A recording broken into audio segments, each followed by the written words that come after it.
Okay, on to our study. We're on mercy tonight, our last of the 7 motivational gifts. And let me give you a heads up and a heads up to you in TV land there. We're glad you're here, glad you tune in, glad you watch. We're going to finish mercy tonight, and then we're going to take a vacation next Wednesday. Sue and I are going to get out of Dodge for a few days, get some R&R. I hope you support that. And so we're going to do that, and we'll take a break. When we come back 2 weeks from tonight, we'll start on the ministerial gifts. These are the gifts that God may call you to use your spiritual gift in. So that's where we'll pick up, and we'll have a new set of lessons then. But tonight, we're on mercy, so let's start talking about that. Mercy is identifying with and comforting those who are in distress. The Greek word is elko, and if you've studied a language, you know many of the foreign languages will have different versions of a word based upon gender, present tense, past tense, those. The main word here is elko, to feel sympathy with the misery of another, especially sympathy manifested in action. There's a book out, old book, long time ago, about Charles Schulz Peanuts cartoons that he did, and it's called The Gospel According to Peanuts. It's just a little paperback book, but one of them in there is Charlie Brown and Linus are inside the house, and it's snowing to beat the band, and they're looking out at Snoopy. Oh, poor Snoopy out there in the cold. Of course, Snoopy liked to sleep on top of his house. I guess he didn't know enough to get inside, but he's out there cold, shivering. We need to go cheer Snoopy up. So they go out, they go to Snoopy, be of good cheer, Snoopy, and they turn around and go back in the house. They don't bring him food, they don't bring him water, they don't bring him a blanket, making the point that we can do that sometimes with people. We don't really help their need. We just say, buck up, it'll change soon, or you can do it, and go on, then we leave them in their misery. Having the gift of mercy is someone who will actually take action as they can to help a person in their misery. And so that's who they are. But elko is the Greek word for that. We got a couple of verses that highlight that. Jesus, this parable is talking about the Good Samaritan. When Jesus is telling that parable, and at the end, he goes to the expert in the law and asks who did the right thing, the priest or the one that stopped. And he says, the one who had mercy on him, which is Elios, in that situation. Jesus told him, go and do likewise. And that's a powerful parable. There's so much in there because it was a Samaritan. The Jews hated the Samaritans. They were seen as half-breeds. They're the ones that when Cyrus of Persia came in and conquered the land, he took some of the people, he took what they considered the cream of the crop to his land so they could intermarry his people, and he brought the dregs back to Palestine. And so the Jews hated them because they weren't pure blood. And that's where the lost tribes of Israel, I'm sure you've heard that all your life. They weren't really lost, we know where they went, but they did just end up being merged into society. They didn't return to their land. That's why we call them the lost. So this is that Good Samaritan where he stopped to help the person. The one the Jews, despite, I think it was 3 priests or 2 priests and a scribe, not only went by the man, they went to the far side of the road to get around. They didn't want to be near him.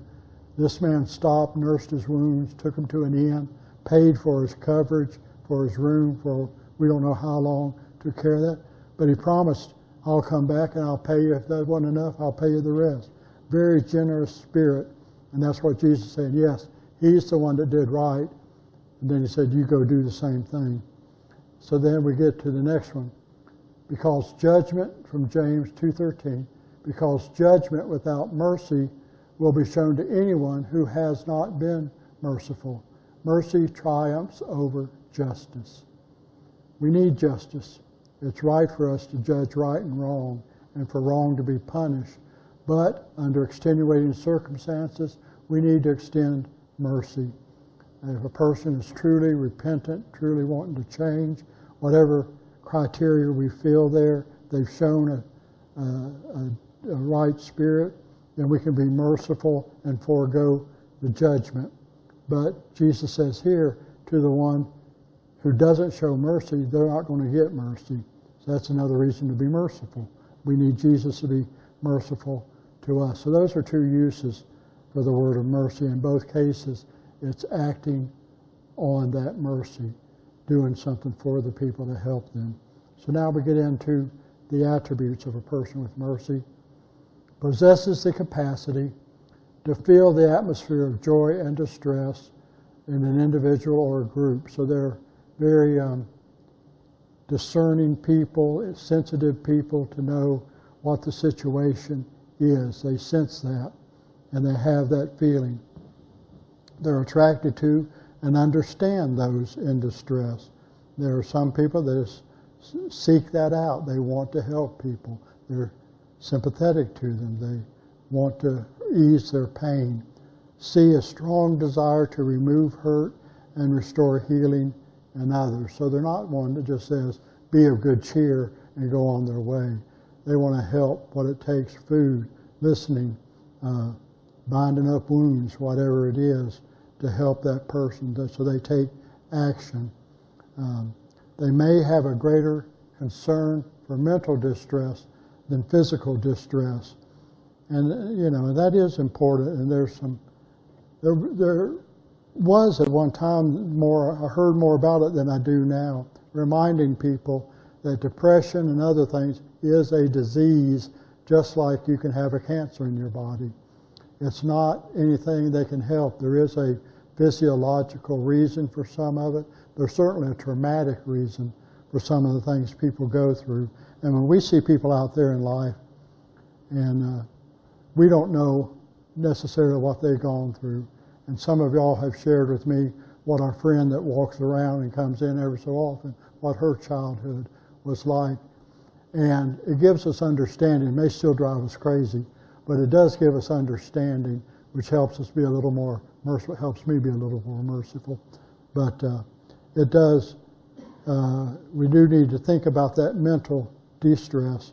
A lot of times it's easy to find help for the physical. You can go see a doctor, but that mental problem, that distress, that anguish that we go through, a lot of times people don't want to be around it.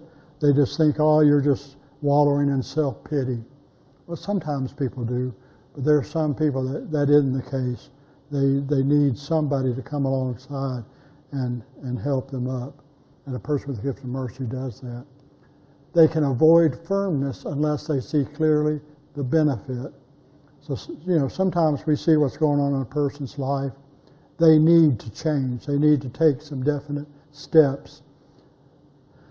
And sometimes they need a firm hand to get them on that. They need direct talk. But a person with the gift of mercy discerns when it's best to hold off on that and give help. We talked about that before, that very often people are hurting when people are in need. We need to take care of the problem as best we can, then help them along the right steps instead of just telling them they got to pick themselves up by their bootstraps and then walk away and take the attitude, when you get your life right, I'll come help you.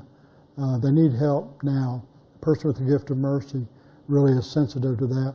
They'll use firmness when necessary, but they can back off if they think that person needs space. So that's very important. Sensitive to words and actions that will hurt others. That's a very positive attribute. So often we don't realize how our words hurt, and we can be talking to a young mother who just had a miscarriage or lost a child and say something like, well, it must have been God's will. That doesn't really help, does it? We don't know. For one thing, we have no idea what we're talking about. But to kind of blame that on God is a shame, and that doesn't help them. And you know, as I know, in many cases when somebody's hurting and needs help, they don't need talk. They just need somebody to be there. They just need companionship. They'll talk if they want to talk, and we just give them that space. But a person with the gift of mercy is sensitive to that, and they will be sensitive to their word choice, to their actions that could hurt some others. has the ability to discern sincere motives in others, closes his spirit to those who are insincere or insensitive. We know that there are some people that seem to like drama. They seem to relish drama in their lives. I don't understand it. I want to get rid of as much drama as I can. But there are some people, they go from problem to problem, and they really do seem to relish in it. Well, we start learning that after a while, and we may still be willing to help them, but we may not invest quite as much. We need them to turn that corner. We were talking earlier about the gift of mercy, and I was sharing that this is not my gift out of the 7. You can check this one off. But I can be patient to a fault with somebody who is trying. Maybe they continue to fail, but they're sincerely trying. I will help them. I'll give them. But if it's somebody that just seems to be welching on others or wanting somebody to just do everything for them, I don't have much pity for that. They need to set their heart right, or I just don't have patience with it. But I can be very, very patient with somebody truly in need who is trying, doing their best. I'll give them as much space as I need. So the person with the gift of mercy has that ability to discern sincere motives in others. Finally, enjoys oneness of spirit with those who are sensitive to the needs and feelings of others. So they pick up on who else has this gift of mercy, who cares about other people, and they feel a close kindredship with those. And that's very important. They support each other in that way. But there are pitfalls to the gift of mercy. Avoidance of firmness may appear to be weakness or indecisiveness. And again, these are ways that people perceive the person with the gift of mercy. It doesn't mean they are that way, but it's the way people perceive. And a phrase I say that sometimes people don't understand, perception is reality. It isn't real reality, but how you perceive something, you act like that's the real thing. It can be an attitude or an opinion you draw of somebody else could be wrong. But if you perceive them as something, that's the way you act towards them. So perception is so important because it really does drive us how we perceive stuff. And when we need to be sure we give a chance to talk to them, to get to know them, to understand. There's a great verse in Proverbs, a lot of great verses in Proverbs. One I'm thinking of is a person who comes to you talking about how they were wrong seems right until you hear the rest of the story. Basically, what I say. Somebody comes to you with a sob story, oh, they can make it sound like they're the most downtrodden, most abused person in the world. Then you kind of talk around and you find out that isn't the full story. They just show you. When I was pastor a long time ago and started out and had people come to me a lot of times about finances, I got to the point that it was basically worthless to try to counsel them on their finances unless they would let me know everything about their finances. They would come talking about how they were out of money and couldn't do this, couldn't do that, and nobody will help them. But then you get to know them a little bit and you find out, one, they may be covered with tattoos, whatever money that is, or they got the newest iPhone for $1,200, or they got a bunch of stuff at home that they don't have to live. I had a person make a mistake finally. She was a former church member, would regularly email me wanting $20 here, $30, $50 here. And one time she let out that one reason she didn't have any money is because she had taken her dog to the vet for his grooming. I thought, I'm not paying for your grooming. Helps one thing, but if you're spending money on grooming and don't have it for your bus to get to work, so that kind of closed that door a little bit. But people will do that. When I started pastoring, our church was right on Hurstbourne at I-64. You can imagine there, we got all kinds of people coming through for handouts. And boy, could they do a tall tale. They really sounded sincere and honest. And they had a policy that I could give them X amount of dollars just out of the till, and I didn't have to call a deacon and ask. I could give them that much money And so a lot of times I always did, not knowing how they were going to use it, but I left that between them and God. I don't have time to go police what they were doing. But people can spin a real good tale and make you feel like they're just the most downtrodden in the world. So a person can sometimes appear to avoid firmness, that they're weak and indecisive. Sometimes they may be. It depends on where they are in that continuum. They may appear to be guided by emotion rather than logic because of their strong sensitivity to the feelings and needs of others. And that really does take a strong balance, doesn't it? We are emotional people. Emotions drive us. Emotions are important to us. But we do learn as we mature not to let our emotions make decisions for us, to not make a decision when we're extremely exhausted, let's say, or we've had a particularly bad incident with somebody. Give it some time. That count to 10, in a sense, really does help. Pause, try to step back from the problem, let a new perspective come in, and then make a decision. Don't make a mistake at the point of emotion. So sometimes a person with the gift of mercy can appear to be doing that. Somebody without the gifts of mercy can look at a person. So, well, yeah, they're in trouble. They're doing this, and this. Well, that person with the gift of mercy is being understanding to them and focusing on that part of it. It doesn't necessarily mean they're ignoring the steps a person needs to take, but they're commiserating with that person on that level, hopefully first. Then, as they give that person that space, then they'll talk about the time. You remember in the movie we watched Friday night when the girl had broken up with her boyfriend, and the coach came in. At first, she started out relating. I know the hurt. I feel the hurt. But then she turned it around and said, now you tell me, what's he going to miss about you? Got her to refocus how things looked a little bit. She was able to do that. She had a relationship with her to where she would listen to her coach. That's kind of what it talked about. She first connected with her. She did know the pain. She'd been through that. She'd had that loss. But then she knew that it'd be wrong for Lizette, I think was her name, to give up everything in life, basketball, because her boyfriend dumped her. She would be giving up all of her ability, her talents, her opportunities. And so she encouraged her to focus on that and to keep going and not let him define her. So that's a good example of meshing that emotion with logic, and a person with the gift of mercy is good at that. Finally, a person with the gift of mercy is sensitive to words and actions that cause hurt, can appear to be taken up in others' offense.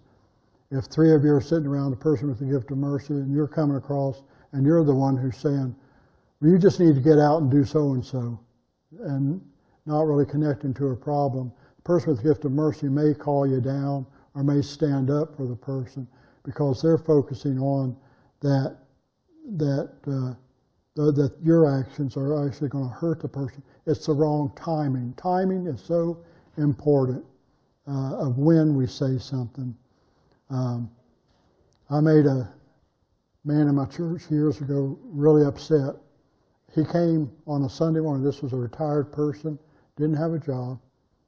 He was a busy, like all retired people, we're all busy, but he wasn't at a job all day. Well, anyway, he showed up on Sunday morning right before the sermon to tell me about something he didn't like. And I said, Jim, can we please talk about this later? I think you understand, but before a sermon, I really need to be able to focus on God's Word. I don't need to be distracted. Well, he got all upset. Sometime later, he told me that he had asked this lawyer if it was wrong for him to try to talk to me. And I'm going, my goodness. My point was, Jim, you had all week. You could have picked up the phone. You could have come by and seen me. You waited till Sunday morning to unload on me. It was really all my point. Not that I wasn't willing to hear him, but just not right now, okay? Boy, he didn't pick up on that. He talked to a lawyer friend about it, which, of course, didn't help my attitude at all. But he was a good man. He was a good man. I appreciate him. Loved him and his wife.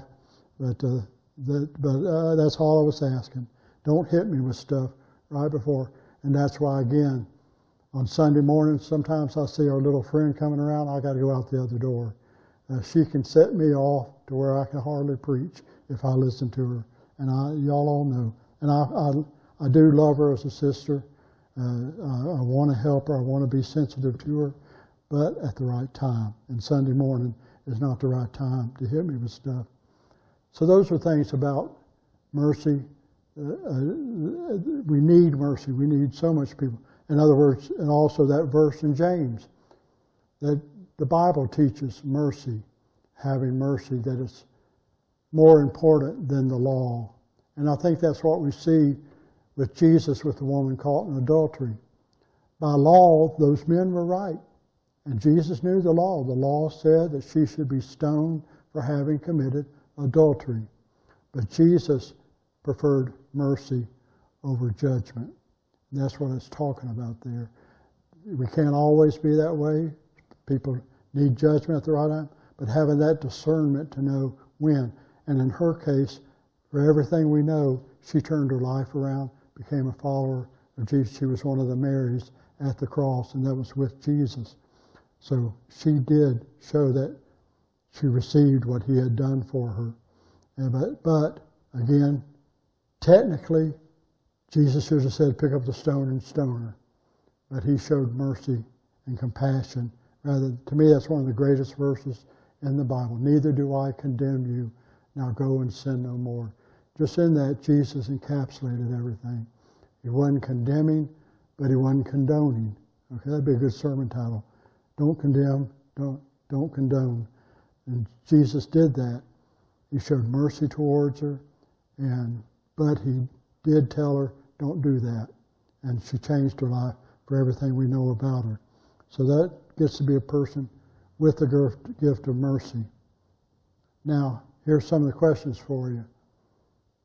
And things, if you're running, I don't care if it's a church, I don't care if it's your business, I don't care if it's your home. Do you need everybody to have the gift of mercy? How would things go if everybody went over to this extreme area? And I hope you picked up what this is doing here.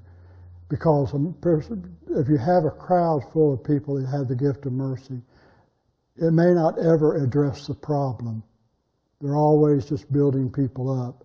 If they're not mature enough to turn that into, okay, now we got to change behaviors, then you got a mess. And you start enabling people. That's one thing you got to be careful with the gift of mercy. You can enable them in their problems. You can be codependent, these kind of problems. So we need that balance of all the spiritual gifts. And those are, to remind you, prophecy, serving, teaching, exhortation, giving, ruling, mercy. We need all of those to make the right decision to move forward. We need people, prophecy, proclaiming this is the truth, this is what God says. You need those servant spirits that will work to help. You need the researcher, the person that really digs into what Scripture is saying. You need that exhortation, encouraging people. These are the steps to apply what the teacher is telling you. We need giving. We need those people with the gift of giving because they're a conduit to help other people. You need administrators. You need people that see the big picture, that can help people discern steps to get to a goal. You need that. Not everybody can do that. And we need the gift of mercy. When people are hurting, it's a time for mercy. It's a time to put your hand around them. It's a time to give a hug if it's appropriate, and to support them. People need that. We need that mercy. If somebody with the gift of ruling deals with somebody, they're coming up with somebody really hurting, really having a problem. If they didn't think what their nature would be is to tell them, okay, you need to just get over it and do this to get out of it. Well, they do, but not at that moment. You know, that's the thing we're talking about with timing. Timing is so important to embrace somebody, but either for us to give them those steps or to let somebody else come into the realm to take over. We could refer them. Have you thought about talking to brother so-and-so or sister so-and-so about this? Because you know that they will listen and can point out steps to take in order to do better. So that's where it helps to know each other's gifts, to know where we are, so that we can refer to each other what that person's needed. Not all of us have all those gifts. Not all of us are going to be good at all those gifts. That's why God spread them out so that you have some in each group that are doing it well, and together we give the whole umbrella of care for a person. I believe that's true about churches. There are things that Campbellsburg Baptist is good, that does better than Campbellsburg Christian, and vice versa than the Methodist. That's why I really wish more our churches would work together to minister to our community, not trying to pull them all in here, then pulling all over there, not focusing on that, but focusing on what each one can do to help a person, and working together, again, to minister to our whole community. If we get somebody that we talk to, and for whatever reason we know that they'd be a better fit for the Christian church, we ought to say that, or the Second Baptist, or the Hills, whatever, if we know them. We ought to be sure what we want is that they're in a church worshiping, a good church, worshiping God. That's number one. We want to be that church, but we want them in a church worshiping God.